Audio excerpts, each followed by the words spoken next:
Colonel Fitzwilliam manners were very much admired at the parsonage, and the ladies all felt that he must add considerably to the pleasure of their engagements at Rosings.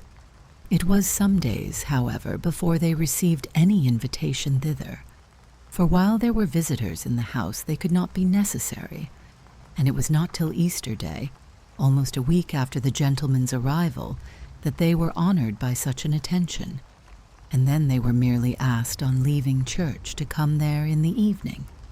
For the last week they had seen very little of either Lady Catherine or her daughter. Colonel Fitzwilliam had called at the parsonage more than once during the time, but Mr. Darcy they had only seen at church. The invitation was accepted, of course, and at a proper hour they joined the party in Lady Catherine's drawing-room. Her ladyship received them civilly, but it was plain that their company was by no means so acceptable as when she could get nobody else, and she was, in fact, almost engrossed by her nephews, speaking to them, especially to Darcy, much more than to any other person in the room. Colonel Fitzwilliam seemed really glad to see them. Anything was a welcome relief to him at Rosings, and Mrs. Collins's pretty friend had, moreover, caught his fancy very much. He now seated himself by her, and talked so agreeably of Kent and Hertfordshire, of travelling and staying at home, of new books and music, that Elizabeth had never been half so well entertained in that room before, and they conversed with so much spirit and flow as to draw the attention of Lady Catherine herself, as well as of Mr. Darcy. His eyes had been soon and repeatedly turned towards them with a look of curiosity, and that her ladyship, after a while, shared the feeling, was more openly acknowledged, for she did not scruple to call out, "What is that you are saying, Fitzwilliam? What is it you are talking of? What are you telling Miss Bennet? Let me hear what it is." "We were talking of music, madam," said he, when no longer able to avoid a reply. "Of music? Then pray speak aloud. It is of all subjects my delight. I must have my share in the conversation if you are speaking of music. There are few people in England, I suppose, who have more true enjoyment of music than myself, or a better natural taste. If I had ever learnt, I should have been a great proficient, and so would Anne, if her health had allowed her to apply. I am confident that she would have performed delightfully. How does Georgiana get on, Darcy?" Mr. Darcy spoke with affectionate praise of his sister's proficiency. "I am very glad to hear such a good account of her," said Lady Catherine.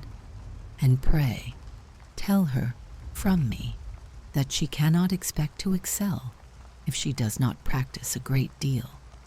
"I assure you, madam," he replied, "that she does not need such advice. She practices very constantly." "So much the better. It cannot be done too much, and when I next write to her, I shall charge her not to neglect it on any account. I often tell young ladies that no excellence in music is to be acquired without constant practice. I have told Miss Bennet several times that she will never play really well unless she practices more, and though Mrs. Collins has no instrument, she is very welcome, as I have often told her, to come to Rosings every day and play on the pianoforte in Mrs. Jenkinson's room. She would be in nobody's way, you know, in that part of the house." Mr. Darcy looked a little ashamed of his aunt's ill-breeding, and made no answer. When coffee was over, Colonel Fitzwilliam reminded Elizabeth of having promised to play to him, and she sat down directly to the instrument. He drew a chair near her. Lady Catherine listened to half a song, and then talked, as before, to her other nephew, till the latter walked away from her, and moving with his usual deliberation towards the pianoforte, stationed himself so as to command a full view of the fair performer's countenance. Elizabeth saw what he was doing, and at the first convenient pause turned to him with an arch smile, and said, "You mean to frighten me, Mr. Darcy, by coming in all this state to hear me, but I will not be alarmed, though your sister does play so well. There is a stubbornness about me that never can bear to be frightened at the will of others. My courage always rises with every attempt to intimidate me. I shall not say that you are mistaken, he replied, because you could not really believe me to entertain any design of alarming you, and I have had the pleasure of your acquaintance long enough to know that you find great enjoyment in occasionally professing opinions which in fact are not your own. Elizabeth laughed heartily at this picture of herself, and said to Colonel Fitzwilliam, "Your cousin will give you a very pretty notion of me, and teach you not to believe a word I say. I am particularly unlucky in meeting with a person so well able to expose my real character, in a part of the world where I had hoped to pass myself off with some degree of credit. Indeed, Mr. Darcy, it is very ungenerous in you to mention all that you knew to my disadvantage in Hertfordshire, and give me leave to say very impolitic too, for it is provoking me to retaliate, and such things may come out as will shock your relations to hear." "I am not afraid of you," said he smilingly. "Pray let me hear what you have to accuse him of," cried Colonel Fitzwilliam. "I should like to know how he behaves among strangers." "You shall hear then, but prepare for something very dreadful. The first time of my ever seeing him in Hertfordshire, you must know, was at a ball, and at this ball what do you think he did? He danced only 4 dances. I am sorry to pain you, but so it was. He danced only 4 dances, though gentlemen were scarce, and to my certain knowledge, more than one young lady was sitting down in want of a partner. Mr. Darcy, you cannot deny the fact. I had not at that time the honor of knowing any lady in the assembly beyond my own party. True, and nobody can ever be introduced in a ballroom. Well, Colonel Fitzwilliam, what do I play next? My fingers wait your orders." "Perhaps," said Darcy, "I should have judged better had I sought an introduction, but I am ill qualified to recommend myself to strangers." "Shall we ask your cousin the reason of this?" said Elizabeth, still addressing Colonel Fitzwilliam. "Shall we ask him why a man of sense and education, and who has lived in the world, is ill qualified to recommend himself to strangers?" "I can answer your question," said Fitzwilliam, "without applying to him.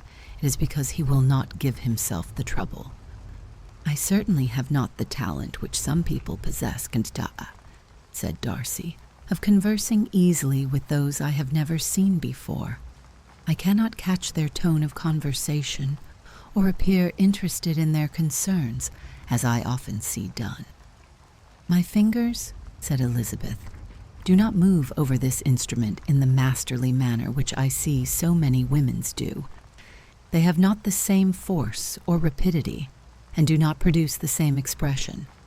But then I have always supposed it to be my own fault, because I would not take the trouble of practicing. It is not that I do not believe my fingers as capable as any other woman's of superior execution." Darcy smiled and said, "You are perfectly right. You have employed your time much better. No one admitted to the privilege of hearing you can think anything wanting. We neither of us perform to strangers." Here they were interrupted by Lady Catherine, who called out to know what they were talking of. Elizabeth immediately began playing again. Lady Catherine approached, and after listening for a few minutes, said to Darcy, "Miss Bennet would not play at all amiss if she practiced more, and could have the advantage of a London master. She has a very good notion of fingering, though her taste is not equal to Anne's. Anne would have been a delightful performer, had her health allowed her to learn." Elizabeth looked at Darcy to see how cordially he assented to his cousin's praise, but neither at that moment nor at any other could she discern any symptom of love, and from the whole of his behavior to Miss de Bourgh she derived this comfort for Miss Bingley, that he might have been just as likely to marry her had she been his relation. Lady Catherine continued her remarks on Elizabeth's performance, mixing with them many instructions on execution and taste. Elizabeth received them with all the forbearance of civility, and at the request of the gentleman remained at the instrument till her ladyship's carriage was ready to take them all home.